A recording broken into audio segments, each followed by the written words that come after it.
Hi and welcome to another Tabitha's Glass Emporium YouTube video, and you find me in sunny south of France. I made a boo-boo!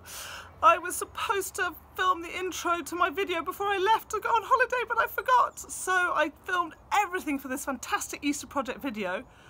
Wanted to get them all out of the kiln and then do an intro back to front as we do, because we sometimes don't make things twice.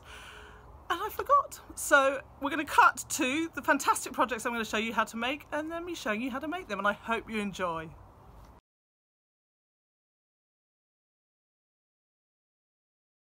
So we have this simple template. We have the one Easter bunny, one egg that can hang and one egg that can stand, and these slot together. You'll see the slots are quite wide. Having tried it out before, we found that we made them too narrow. I'm lucky I have a tile saw so I could cut them back. But if you don't, you've got to really make sure you get these slots right so they slot together. So this is available if you want it. Drop us a line, we'll email it over to you. I'm now going to cut these out and then I can cut them out of the fibre paper. So I've cut it out and I've just pinned it onto the 6mm fibre paper, and now I'm just going to cut it out. And it's just useful holding it down with the pins, if you remember. So we've cut these out now, and I've just got a shelf here. It's a very ruggedy shelf, but it doesn't really matter. It doesn't need to be very for me right now. And I'm just using a bit of gel glue to glue these onto the therefor I'm using. It's quite useful to get a bit of blue gel on the bits that are cut out, and that's going down on there. I'm going to put a little piece of wire in the top of here. Now, if you can imagine, I've got one here, here's one I made earlier, that needs to slot in, so you need wire that goes through either side so it can slot in, and then you can turn it and then put a ribbon on to hang it up. That one's not finished, but that's what we were thinking. So I need to put a piece of wire in the top of this one here. Make sure it's sandwiched between two bits of glass so that that will fit. So these are now all filled up. You can see we stacked them quite tall, really trying to get the volume on them and really pushing into the smaller bits like the ears and the tops of the eggs to make sure that they're over full rather than under full. And now they're going to go in the kiln on a full fuse, and we'll see how they come out. So now I've taken them out of the fibre paper. When you do this, make sure you wear a glass-fired fibre paper, can be dangerous. I've given them a wash. Now I started grinding this one off, but I thought it would just be good. With this, you're going to have to get in these bits to get the sharp bits off. It's pretty hard to do this without a grinder. You can do it on a tile saw as well. And I'm just going to take you over to our machinery area and show you how to do it with both. You're going to find it hard. I'm not really going to be able to talk over it, so I'll explain and then show you.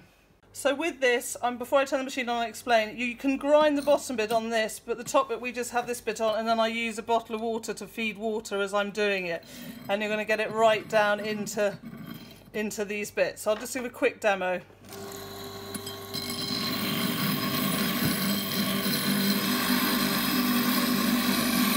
Water is to cool the glass and to stop any powder going in the air.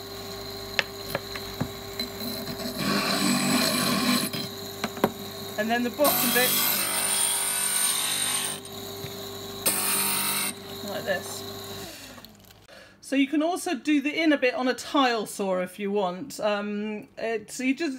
Basically what I'm going to do is the edge of the tile saw is also a kind of a abrasive device. So I'm going to slide this up and down the inside of the tile saw using the side bits rather than the front to just scrape the edge of it. Make sure you're wearing safety gear when you're doing any of this.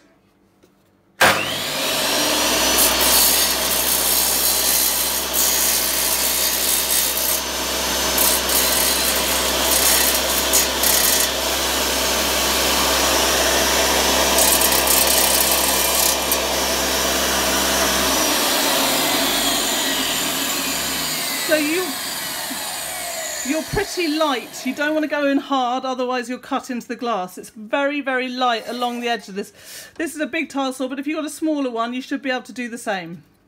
So as you can see, they will now slot together and pretty much stand up. But just to make them slightly less wobbly, I'm lucky I have a grinder, but if you don't, you could just do this by hand, or you don't necessarily need to do it.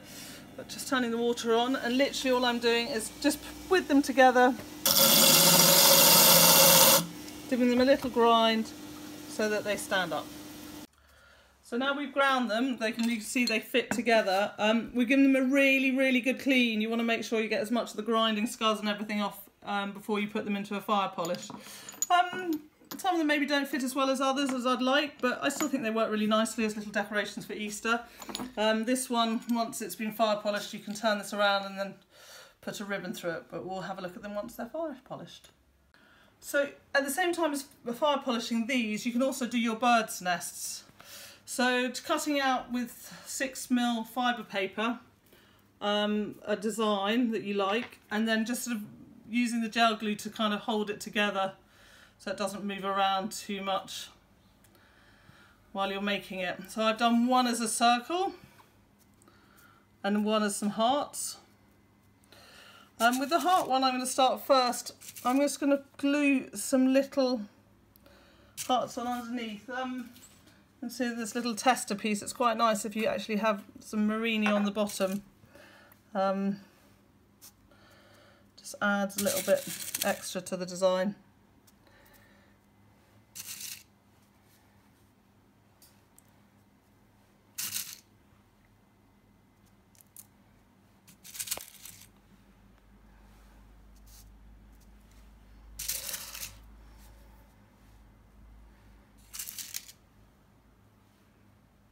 And then after that, I'm just going to take stringers and sort of lay them over the top.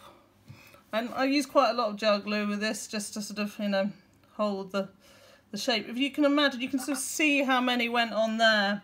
You need a fair amount to get a good shape. So I'm going to cut these up. In fact, I'm going to get some glasses to put on. So as you can see, I've started, but you do need to use a lot of gel glue. It's the only way. If you don't put a lot on, they just sort of fall off. So it sort of helps them stick, and it's making sure you're kind of putting them so that they're going to drape round the side, so you're going to get the full shape of the hearts. Otherwise, you're going to end up missing bits of the kind of design. If you can imagine on this. Here we didn't have quite so much, and you're only just being able to see that it's sort of a heart shape. So it's sort of, you need to put quite a lot on, and I'm going to carry on building it up. I'm also putting some underneath on the kind of smaller bits. It's slightly like playing pick-up sticks in reverse, if any of you remember that kids game. Putting a bit of gel glue on the end seems to help hold the string it in place sometimes, just so that I can get a good kind of coverage. But it's quite therapeutic. So I hope I've got enough covering now. It will go in the kiln on the tack fuse with the others, and now we're going to just build up this one as well and see how that goes. Quick thing to be aware of, you can always, if something's sticking out too far, have a go with mosaic nippers after it comes out, just to cut bits off that you're not keen on. So I'm going to start on the bird's nest one. I've just chopped up a few brown murrine I've got, again to give it a little bit of interest on the inside of the nest. So we've now completed this one as well. These are all going to go in the kiln on a tack fuse. So we're now taking these out of the kiln. They've worked really well, as you can see. We need to get this out. Now, this is fired. When you do this, you must wear your mask. So you're not really going to be able to hear me now.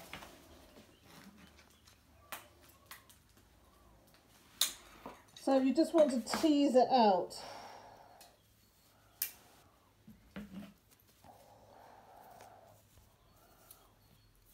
Carefully and gently, so that you're not...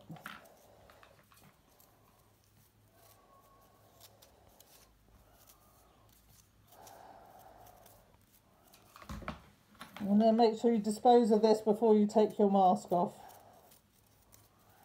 And then once as you've got as much as you possibly can, then give it a little wash in the sink. Just make sure the fibres don't go down the sink, because you don't want to block your sink with them. So to get the last bits of fibre out, I'm just going to put my mask back on. And then I'm going to use the toothbrush just to sort of tease out any bits that I couldn't get out in the sink.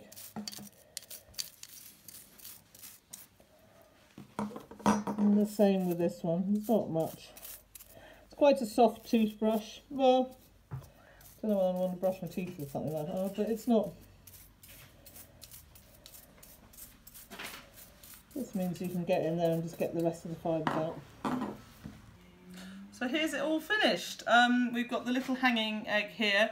So we wrap the wire around, and then we wrap the ribbon round the wire to kind of make it look a little bit more elegant. I'm going to put that down. Then we've got the little bunny here